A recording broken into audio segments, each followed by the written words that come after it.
السلام علیکم ورحمۃ اللہ وبرکاتہ۔ نحمده ونصلي ونسلم على رسوله الكريم اما بعد۔ الصلاة والسلام علیک یا رسول اللہ صلی اللہ تعالی علیہ وسلم۔ درس قرآن بنام قرآن کیا کہتا ہے، ایپیسوڈ 28 میں آپ کا یہ خادم آپ کا خیر مقدم کرتا ہے۔ آج 28ویں پارے کے حوالے سے اس کے مضمون اور اس کے مشمولات آپ کی خدمت میں پیش کرنے کی سعادت حاصل کروں گا۔ سورہ مجادلہ سے اس کا آغاز ہوتا ہے۔ مجادلہ کے معنی ہے بحث و تکرار یا جھگڑا کرنے کے۔ اس صورت میں چونکہ ابتداً ایک خاتون کی گفتگو اور اس کے ضمن میں زہار کا حکم بیان کیا گیا ہے، اس لیے اس کا نام مجادلہ پڑ گیا ہے۔ اس صورت کا پس منظر یہ ہے کہ ایک صحابیہ خولہ بنت ثعلبہ کے شوہر اوس بن صامت نے ناراضگی میں ان سے کہہ دیا تھا کہ تم میرے لیے میرے ماں کے پشت کی طرح ہو، جسے شرعاً زہار کہا جاتا ہے، اور زہار کے ذریعے زمانہ جاہلیت میں بیوی شوہر پر حرام ہو جایا کرتی تھی، ایسا تھا۔ اب خولہ دوڑتی ہوئی بارگاہ رسالت میں حاضر ہوئی، اپنا دکھ بھرا ماجرا سنانے لگی کہ یا رسول اللہ، یہ شخص میرا مال کھا گیا ہے، میری جوانی اس نے برباد کر دی، میں نے اپنا پیٹ اس کے آگے کھول کر رکھ دیا، اب جب میں بوڑھی ہو کر اولاد پیدا کرنے کے قابل نہ رہی تو اس نے مجھ سے زہار کر لیا۔ میرے چھوٹے چھوٹے بچے ہیں، اگر انہیں اپنے پاس رکھوں تو بھوکے مرنے لگیں گے، اور اگر اوس کے حوالے کر دوں تو بے توجہی کی وجہ سے وہ ضائع ہو جائیں گے۔ رسول اللہ خاموش رہے کیونکہ ابھی زہار کا حکم نہیں آیا تھا۔ خولہ نبی کریم سے کچھ تکرار و بحث کرنے لگی کہ میرے مسئلے کا حل کیجیے، اور اللہ سے فریاد کرنے لگی۔ اللہ تعالیٰ نے اس صورت کی ابتدائی آیات میں بیان فرمایا کہ اے رسول، اللہ نے اس عورت کی بات سن لی جو آپ سے اپنے خاوند کے بارے میں بحث کر رہی تھی اور اللہ سے شکایت کر رہی تھی، اور اللہ تم دونوں کی باتیں سن رہا تھا۔ بے شک اللہ تبارک تعالیٰ بہت سننے والا، خوب دیکھنے والا ہے۔ چنانچہ خولہ کے اس حکم خولہ اللہ تعالیٰ کے اس حکم کے نزول کا سبب بنی۔ اب جب حکم نازل فرما دیا کہ جو لوگ اپنی بیویوں سے زہار کریں اور پھر اپنی کی ہوئی بات سے رجوع کرنا چاہیں تو انہیں یا تو ایک غلام آزاد کرنا ہوگا یا 2 ماہ کے مسلسل روزے رکھنے ہوں گے، اور ایسا کرنا ممکن نہ ہو تو 60 مسکینوں کو کھانا کھلانا ہوگا۔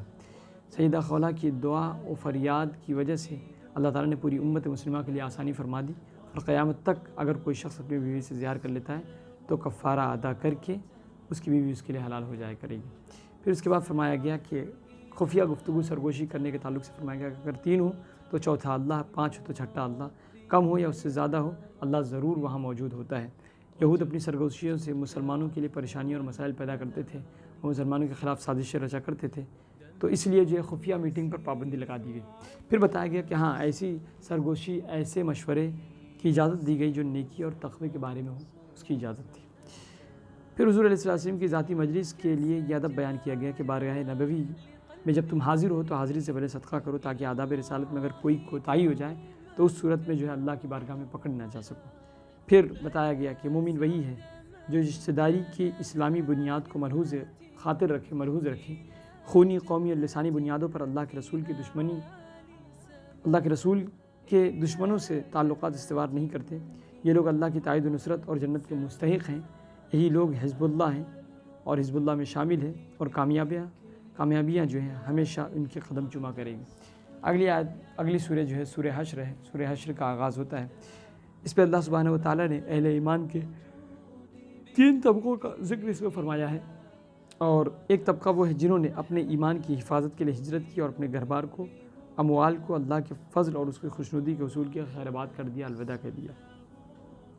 دوسرا طبقہ انصاری صحابہ کا تھا، جو مہاجرین سے محبت کیا کرتے تھے اور ان کو دیے گئے مال کے بارے میں اپنے دل میں ذرا سا بھی تنگی محسوس نہیں کرتے تھے، اور انہیں اپنے آپ پر ترجیح دیتے تھے، اگرچہ انہیں خود تنگی کا سامنا کرنا پڑتا ہو۔ تیسرا طبقہ مہاجرین اور انصار کے بعد آنے والے اہل ایمان کا ہے، جنہوں نے مہاجرین اور انصار صحابہ کرام کے لیے اپنے سے پہلے دنیا سے چلے جانے والے مومنین کے لیے دعا مانگی، اے ہمارے رب، تو ہمیں ہمیں اور ہمارے ان بھائیوں کو معاف فرما جو ہم سے پہلے اس دنیا سے جا چکے ہیں اور ہم سے پہلے ایمان لا چکے ہیں، اور ہمارے دلوں میں ایمان لانے والوں کے بارے میں قدرت پیدا نہ فرما، بے شک تو بڑی شفقت اور رحم فرمانے والا ہے۔ اب اس کے بعد وہ 3 طبقوں کا ذکر فرما کے دراصل اس بات کو سمجھایا گیا کہ اہل ایمان کہ دل ایک دوسرے کے بارے میں نیک نیتی اور نیک خواہی کا خیر خواہی کا جذبے سے لبریز ہوتے ہیں اور زندگی میں ایک دوسرے کے کام آتے ہیں اور مرنے کے بعد ان کے لیے دعائیں مغفرت کرتے ہیں۔ پھر اس کے بعد جو ہے وہ اگلی آیتوں میں بتایا گیا کہ سورہ بنو نذیر،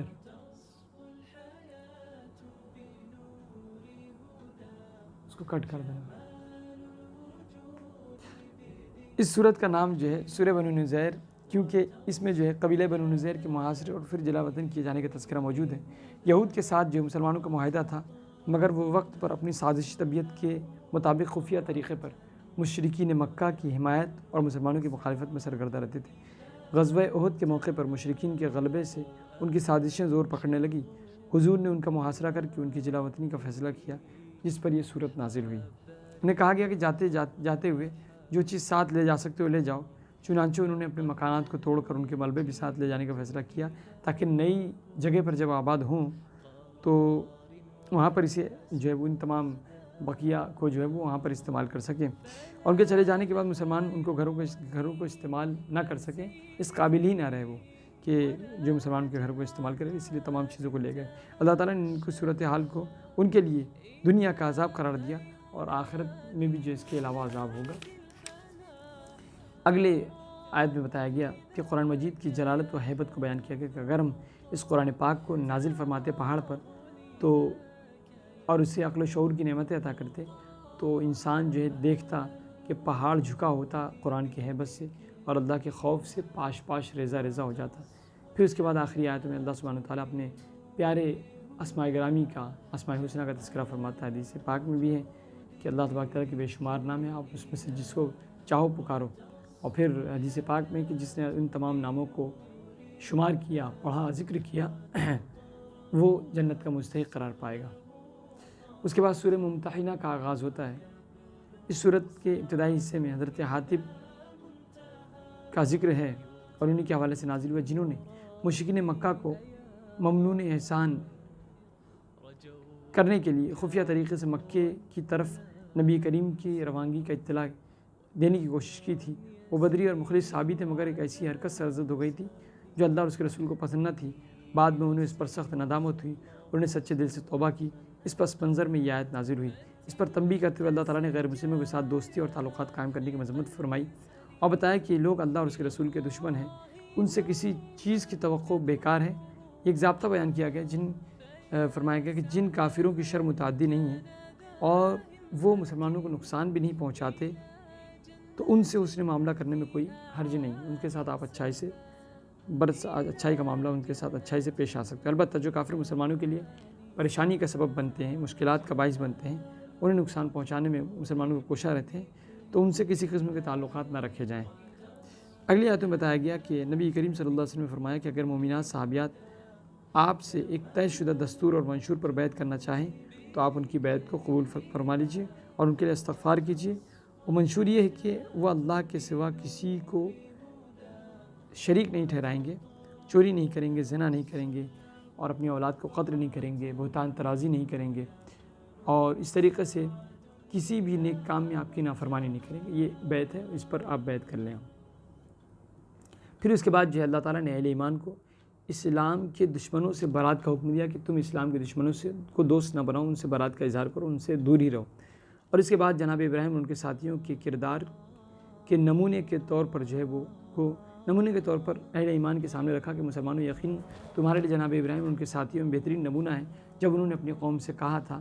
کہ ہم تم سے اور تمہارے ان معبودوں سے جن کو تم پوجتے ہو برات کا اظہار کرتے ہیں، ہم تمہارا انکار کرتے ہیں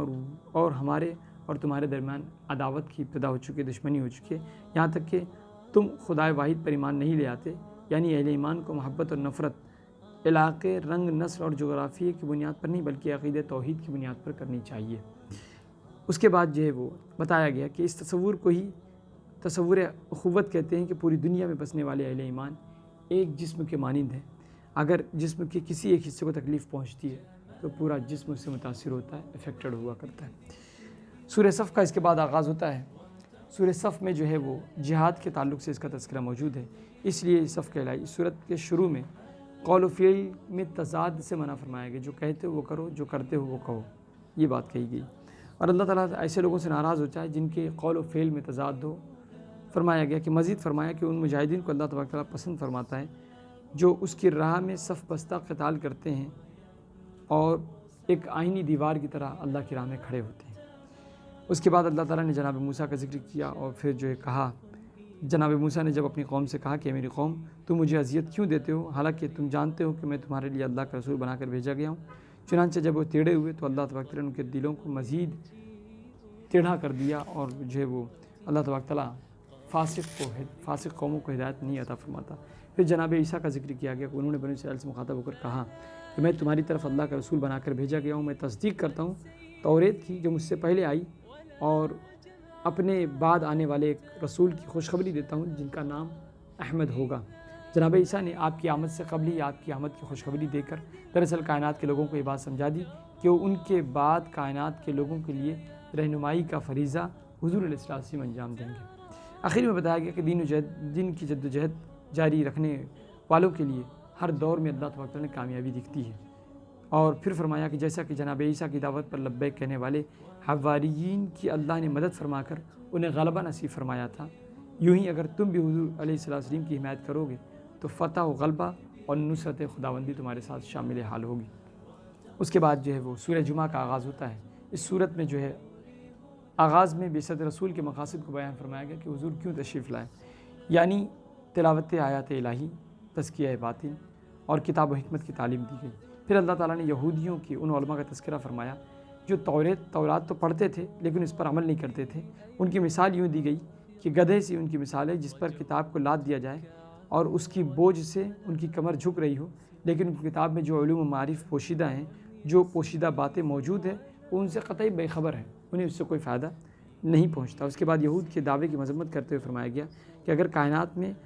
اللہ کے سب سے پیارے ہیں تو انہیں موت کی تمنا کرنی چاہیے اور جلدی سے اپنے پیارے رب کے پاس پہنچ جانا چاہیے، مگر یہ موت کی تمنا کبھی نہیں کریں گے، اور یہ ایک حقیقت ہے کہ جس موت سے ڈرتے ہیں وہ ایک دن انہیں آ کر رہے گی اور پھر انہیں عالم الغیب و شہادہ کے پاس، پروردگار کے پاس انہیں حاضر ہونا ہے۔ اس کے بعد نماز جمعہ کی فرضیت کا حکم نازل ہوا کہ نماز جمعہ کے لیے جب ندا لگائی جائے، مؤذن اذان پکارے تو سب کام کاج کو چھوڑ کے نماز کے لیے دوڑ چلو، اور نماز ادا کر لو تو وسائل رزق کو تلاش کرو۔ پھر آخر میں بتایا گیا کہ منافقین کی حرکت کو بتایا گیا، اس کا بھی اشارہ کیا گیا، تذکرہ کیا کہ جو کہ تجارت اور کھیل تماشے کو دیکھ کر اس طرف بھاگ پڑتے ہیں اور رسول اللہ منبر پر خطبہ دے رہے ہوتے ہیں، انہیں چھوڑ کر یوں ہی جو ہے وہ دوسری طرف کھیل تماشے کی طرف لگ جاتے ہیں۔ ارشاد ہوا کہ آپ ان سے فرما دیجئے کہ جو اجر و ثواب اللہ کے پاس ہے وہ کھیل تماشے تجارت سے بہتر ہے، اور اللہ تبارک تعالیٰ سب سے بہترین رزق عطا فرمانے والا ہے۔ پھر سورہ منافقین کا تذکرہ موجود ہے۔ اس صورت میں اسلامی معاشرے کی انتہائی خطرناک قسم کے منافقین کی اخلاق، ان کے جھوٹ اور ان کی مکائیوں اور دغابازیوں، اور مسلمانوں کے لیے ان سے بغض و عناد اور ان کے قلب و لسان میں جو تضاد بیانی ہے اسے بیان کیا گیا۔ اگر کبھی وہ قسمیں کھا کر بھی کسی چیز کی یقین دہانی کرائیں، یقین دلائیں کسی بات کا، تو ان پر اعتماد نہیں کرنا چاہیے۔ بارگاہ نبوی میں حاضر ہو کر شہادت دیتے ہیں یہ منافقین کہ آپ اللہ کے رسول ہیں، مگر اللہ گواہی دیتا ہے کہ منافقین جھوٹ بول رہے ہیں۔ آگے یہ بھی بتایا کہ منافق انفاق فی سبیل اللہ سے لوگوں کو روکتے ہیں، اللہ کی راہ میں خرچہ کرنے سے منافقین روکتے ہیں۔ اللہ تعالیٰ فرماتا ہے کہ زمین و آسمان کے خزانوں کا مالک تو اللہ ہے، لیکن منافق کے سمجھ میں یہ بات نہیں آتی۔ پھر انہوں نے تاجدار دو عالم صلی اللہ علیہ وسلم اور اہل ایمان کے مقابلے میں اپنے آپ کو عزت دار قرار دیا، اور یہاں تک کہ کہا کہ ہم عزت والے مدینہ پہنچ کر ان کم حیثیت والے لوگوں کو جو ہے مدینے جو ہے وہ باہر کر دیں گے۔ اور پھر جو ہے فرمایا کہ اللہ تعالیٰ نے فرمایا کہ عزت جو ہے تو اللہ اور اس کے رسول اور اہل ایمان کے لیے، لیکن منافق ناسمجھ ہیں۔ پھر اس کے بعد آخر میں بیان فرمایا کہ اللہ تعالیٰ نے اہل ایمان کو فرمایا کہ مال و اولاد تمہیں اللہ تبارک تعالیٰ کے ذکر سے غافل نہ کرے، اور ہم نے تمہیں جو مال عطا کیا ہے موت سر پہ آنے سے پہلے ان تمام مال سے اللہ کی راہ میں خرچہ کرو، ورنہ فرشتے اجل کو دیکھ کر ہر ایک کہے گا کہ مجھے تھوڑی سی مہلت مل جائے تو میں صدقہ کروں اور نیکوکاروں میں سے ہو جاؤں، اچھے کام کر لوں۔ اللہ تعالیٰ فرمایا کہ موت کا وقت مقرر ہے اور موت کے آنے پر کسی کو ایک سانس کی مہلت نہیں ملے گی، لہٰذا جو آج کر سکتے ہو کر لو، کل کس نے دیکھا ہے۔ پھر اس کے بعد جو ہے وہ مزید سورہ تغابن کا تذکرہ موجود ہے۔ اس سورہ میں توحید خداوندی پر کائناتی شواہد پیش کرنے کے بعد گزشتہ اقوام کی نافرمانی اور ان کے گناہوں پر ان کی ہلاکت کا تذکرہ موجود ہے۔ پھر قیامت کے ہولناک دن کا ذکر اس میں موجود ہے اور اس کے مختلف احوال کو پیش کیا گیا ہے۔ اس کے بعد فرمایا گیا کہ جنت والوں کی عظیم الشان کامیابی اور جہنم والوں کے بدترین ٹھکانے کا بیان کیا گیا، اور بتایا گیا کہ بیوی بچے انسانی آزمائش کا ذریعہ بن جاتے ہیں، سو ان سے ہوشیار رہنا چاہیے۔ یعنی بعض اوقات اہل و عیال کی محبت کے غلبے اور ان کے ناجائز و جائز فرمائش اور ان کی خواہشات کی تکمیل کے لیے انسان بے دین ہو جاتا ہے، یہاں تک کہ دین سے دور ہو جاتا ہے۔ حلال اور حرام کی پرواہ کیے بغیر وہ ہر وہ کام کرتا ہے جو ان کی خواہشات کی تکمیل کا ذریعہ بنے، نہ ہی حقوق و فرائض کی ادائیگی کا اہتمام کرتا ہے، اور ان کی محبت ہی کی وجہ سے ہجرت اور جہاد سے بھی محروم رہ جاتا ہے۔ اس صورت کے آخر میں بھی اہل ایمان کو راہ خدا میں خرچ کرنے اور بخل سے، کنجوسی سے بچنے کی تلقین کی گئی۔ پھر سورہ طلاق کا آغاز ہوتا ہے۔ اس صورت میں طلاق شرعی کا طریقہ بتایا گیا کہ اگر ازدواجی زندگی کو برقرار رکھنا مشکل ہو جائے اور طلاق کے علاوہ کوئی دوسرا راستہ نہ بچے تو بیوی کو ایک طلاق رجعی دے کر چھوڑ دیں۔ یہ طلاق ایسے طہر میں ہونی چاہیے، ایسی پاکیزگی میں کہ جس میں بیوی کے ساتھ جو ہے وہ قربت نہ کیا ہو۔ طلاق دینے کے بعد اسے عدت ختم ہونے تک چھوڑ دیں۔ پھر عدت کی مکمل ہونے کے بعد بھلائی کے ساتھ یعنی نیک ارادے سے رجوع کر لیں یا دستور کے مطابق الگ کر لیں، اور رجوع کی صورت میں بہتر ہے کہ 2 گواہ مقرر کر لیں۔ جس عورت کا شوہر مر گیا ہو، وفات پا گیا ہو، اس کی عدت 4 مہینے 10 دن ہے۔ عدت وفات ہر صورت میں لازم ہوگی، خواہ رخصتی ہو یا نہ ہوئی لڑکی کی۔ حاملہ عورت کا جو ہے شوہر وفات پا گیا ہو تو اس کے حق میں جو ہے وہ وضع حمل جو ہے یہ عدت مؤثر ہے، اور خواہ اس کا دورانیہ جو ہے عدت وفات سے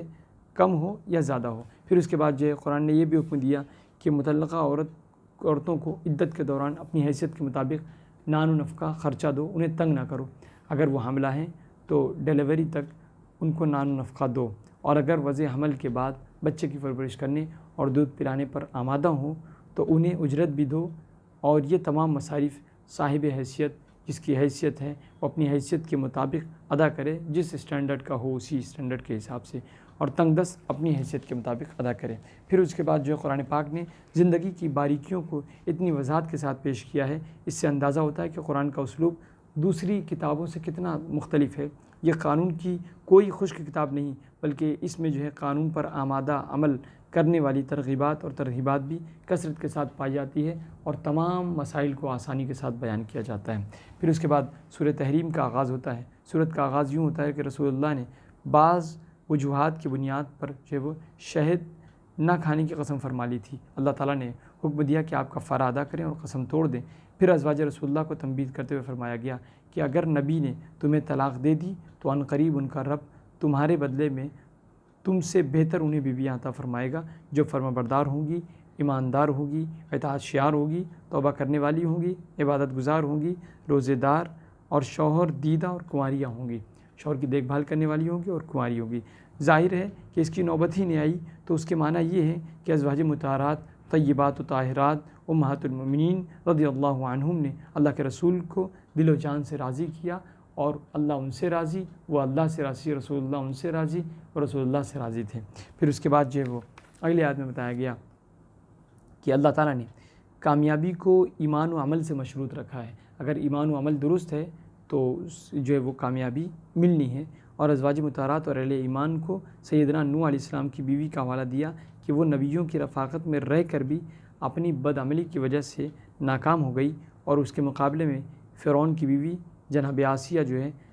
فرعون کافر و مشرک کی بیوی رہ کر بھی جو ہے وہ کامیاب اور جو ہے کامران رہی۔ اس لیے انہوں نے اپنے ایمان و تحفظ کے بقا کے لیے جو ہے جامع شہادت نوش فرما لیا۔ اسی طرح سیدہ مریم بھی جو ہے وہ کامیاب رہی، جنہوں نے اللہ کی بندگی کو اختیار کیا اور اپنے کردار کو ہر طرح کی آلودگی اور بےہودگی سے پاک کیا، بچایا۔ اس مثال سے یہ تعلیم بھی دی گئی کہ اسلام میں رشتہ داریاں حسب و نسب جو ہے وہ نہیں کام آتا، ایمان و عمل جو ہے یہ کام آتا ہے۔ یعنی اگر انسان خود مومن صالح نہ ہو تو اسے کسی مومن کی قرابت داری اور حسب و نسب سے کچھ فائدہ نہیں مل سکتا۔ اسی تمام باتوں کے ساتھ جو ہے وہ 28واں پارہ اپنے تمام تر رعنائیوں کے ساتھ، اپنے تمام تر رونق افروز جو ہے وہ صورتوں کے ساتھ، اپنے تمام تر زرین اصول کے ساتھ جو ہے یہیں پر اختتام پذیر ہوتا ہے۔ دوران گفتگو جو بھی خطا ہوئی پروردگار مجھے معاف فرمائے۔ استغفر اللہ ربی من کل ذنب و اتوب الیہ۔ السلام علیکم۔